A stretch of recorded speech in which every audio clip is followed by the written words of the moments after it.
Okay, well, hey guys, what's up? Evilzombie here. Guess I'm gonna move that.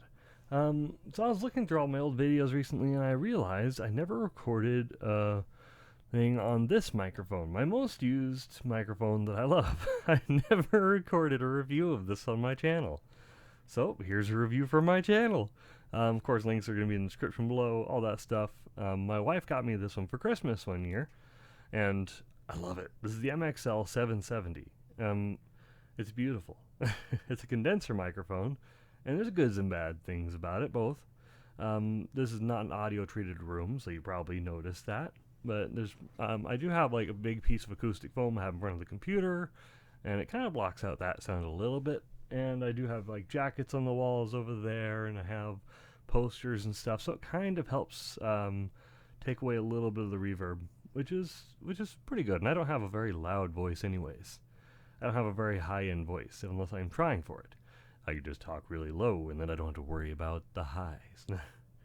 But seriously, I want to tell you about this microphone, my thoughts on it, and why have I not done this for years? I've been using this microphone for years, literally years, and I love it. It's a great microphone. I just don't know why I didn't talk about it. I just got it and I'm like, hey guys, I got a new microphone.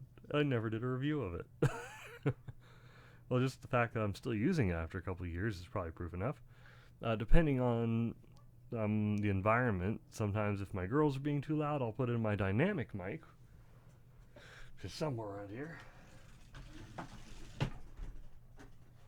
Very professional. Very professional. It's this.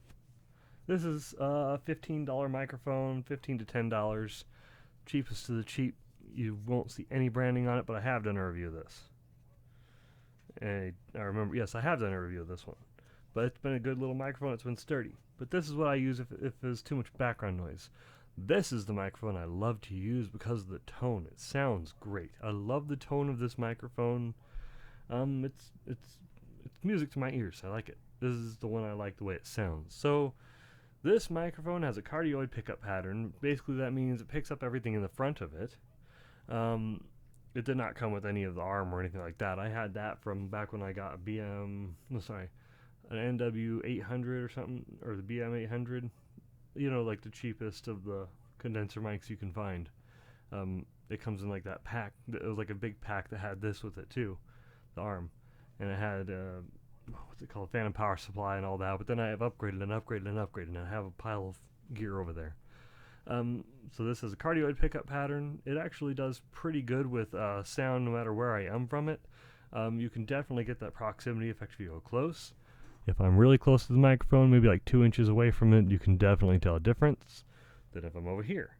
And if I'm over here, you can tell a difference than if I'm over here. A little bit. But the downside is it's sensitive. And you can hear the dog barking outside, and I hate that. That's the only thing I wish I could change. I can't really change it. There's not really much I can do. He's a chihuahua, and I hate him. Unless one of you want a dog. That might fix my audio problems. In fact, there's a street nearby. That's also kind of why I switch over to this one sometimes, because there's also cars going by every once in a while.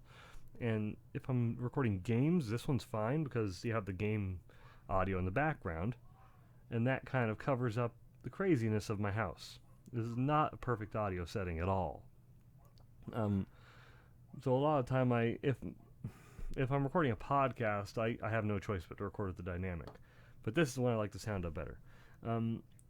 What I like about it is it actually has really good a warm tone. It's really nice on the lows and the mids, and the highs, the treble never gets harsh. It never goes too high, and I love that. There is a high pass filter, so you guys can hear what that will sound like, which I will turn on now just so you can hear it. Okay, microphone's not shaking. This is what it sounds like with the high pass filter on. It kind of brings a little more body to the top end of it, and yeah, some people really like that sound, but my personal taste is for the way it was without the high pass filter, so I'll go ahead and turn that off now. So, ear warning. Okay, I'm back. And there's also a 10 decibel pad there. You can see it right there. That's an instant 10 decibel pad where you can just knock 10 decibels off of the audio you're recording. Just click it and then it's 10 decibels quieter. It just knocks it off of there for you. So that's pretty handy. I mean, that's good if something noisy is happening, or if you just want to have it a little quieter at the moment, or you're just trying to get rid of a noise floor. Like, what if there's a fan going on or something like that, and you want to kind of drown out that background noise? That might help a little bit, more or less. This microphone.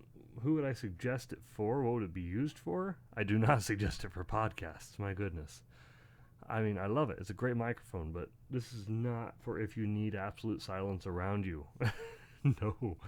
I mean, if you don't have an audio-treated room, if it's not soundproof, and you have a bunch of things happening in the background, this is not for you. If you want to have a podcast where you don't have any background noises happening, like music in your channel, or music in your video, or gameplay. This is great for gameplay. This is the best for gameplay. I mean, it has a great, beautiful sound. I love the tone of this microphone, and I couldn't be happier with it. I do plan on getting probably the Rode Procaster. I was looking at that one recently. I'm going to try and save up and get that. I just ordered a mic activator, I can talk, I swear. A preamp, a mic activating preamp, to help out with dynamic microphones and boost the audio level a little bit. Boost the levels so that it's more, well, it has a higher volume. You can hear it better. Because dynamic microphones don't, well, they don't use phantom power, and that's a cool plus. They are very quiet sometimes, and that's what the activator's for. So that should be arriving whenever they're in stock. They said it should be a couple months, so maybe by the end of the year I'll have that. But I don't have the money for the Procaster anyways yet, so I'm saving. So when that comes, hopefully I'll have that too. But this is my favorite microphone for when I'm recording games. It just has the tone I like, the sound I like. It's great, and it has a good level without having any kind of introduced noise from the microphone itself. Or at least has a very low level of self noise, and that is a big plus for me. And one of the cool things about this is the capsule on it. It's actually pretty big. Kind of helps to the tone a little bit, and well, yeah, everything about this is it's high quality. It has an all metal body. It has a pretty sturdy grill. It doesn't flex or anything like that, and yeah, it all feels like it's very solid construction. It comes with the shock mount, and I had a plastic case somewhere in here. It's somewhere. I don't know where it is. I had a hard plastic case that my microphone came in, but I never put it away. I keep my microphone out, and if I set it aside, then I use my windscreen. A lot of times I use my windscreen, but I'm trying to show you what this sounds like without any kind of audio treatment at all. Just what the microphone itself sounds like. This is what it sounds like. It sounds a little muddier with the windscreen. Some people like that sound, some people don't. But I also suggest a pop filter. No, I don't have one over here. It's over there in the closet, and I'm not going to get it right now. But anyways, I like it. And this is a microphone I would definitely recommend to anybody. It only costs about $70, and it's a great price and versus performance thing. It sounds a lot better to my ears than a lot of other microphones that cost a lot more. To me, this sounds better than like the AT2020, or that's the one that comes to mind right away for the competition for condenser microphones in this price range. But that one's over $100. And this is only $70. You can't really go wrong with that. I mean, the only downside is it's really bulky, but it looks great. And it does come with its own shock mount. That's the word I'm looking for, shock mount. Recently, I did have to replace these. Sorry for touching it. The stretchy bands. My wife calls them bucos. I guess they're hair ties or whatever. Technically, I replaced the ones that came with it with hair ties, and it works fine. Oh. One of them came a little loose over there. I'll fix that later. Maybe I can fix that real quick. Okay, I'm back. I fixed it. It came off a little bit, but I got it working again. It's good. But yeah, this is good for anything that has a background noise included, or if you do have a perfectly sound-treated room, this is great for voiceovers. This is a good voiceover mic.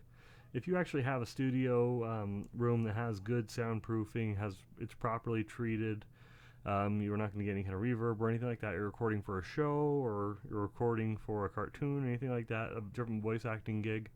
This is a great microphone for that. This will give you a nice warm tone that it has a good presence to it. It has like a nice full body to it. It's not going to sound like a Shure SM7B. Heck no, that's a $400 microphone. But for the price range, you can't beat this.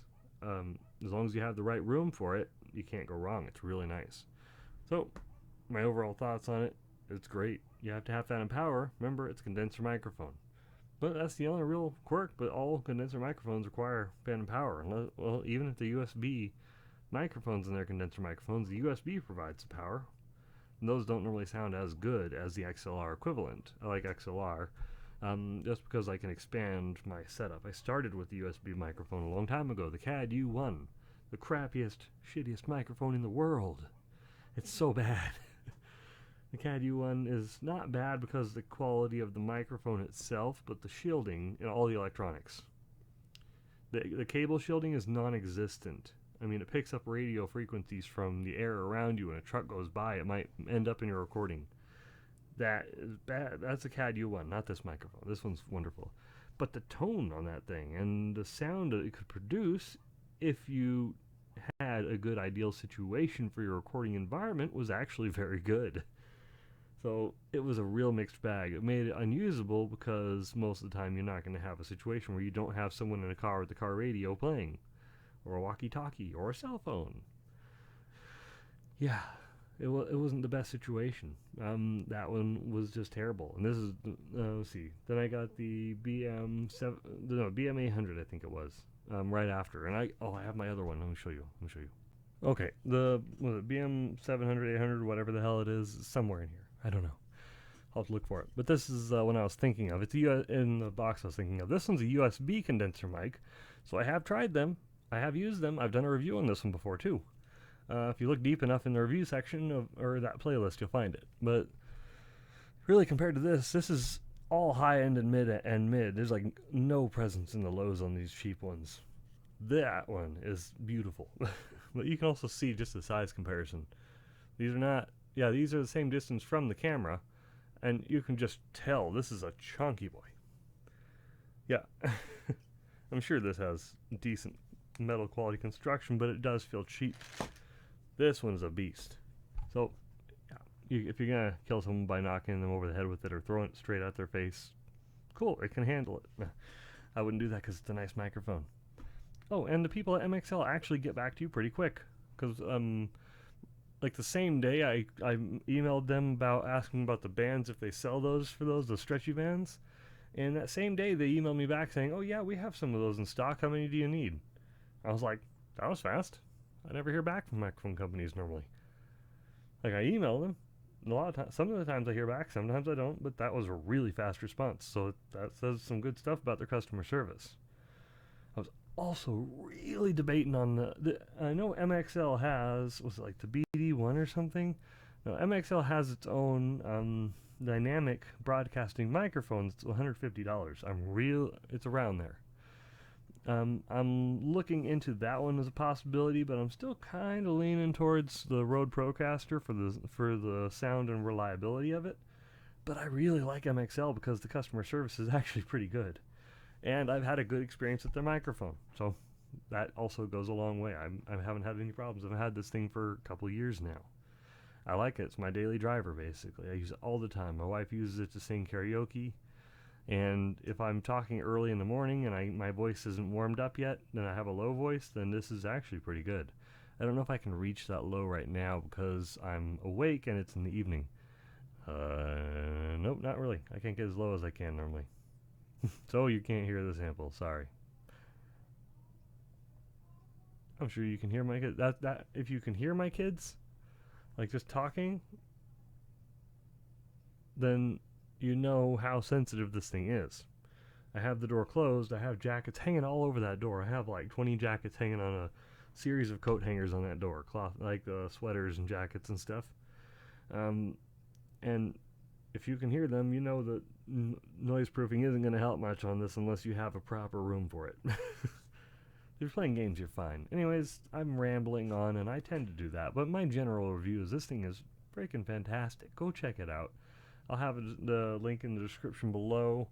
If I remember correctly, I don't think it came with the gigantic windscreen, but the windscreen, it was only like $3. It was a large windscreen, a windscreen made for larger condenser microphones, specifically. And this is the one it was basically made for.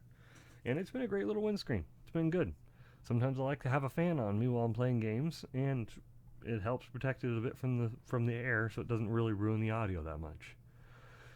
So I'll quit here so you guys can go about your day and go buy this microphone, because it's actually pretty good if you have the proper treatment, or if you're doing YouTubing and not podcasting.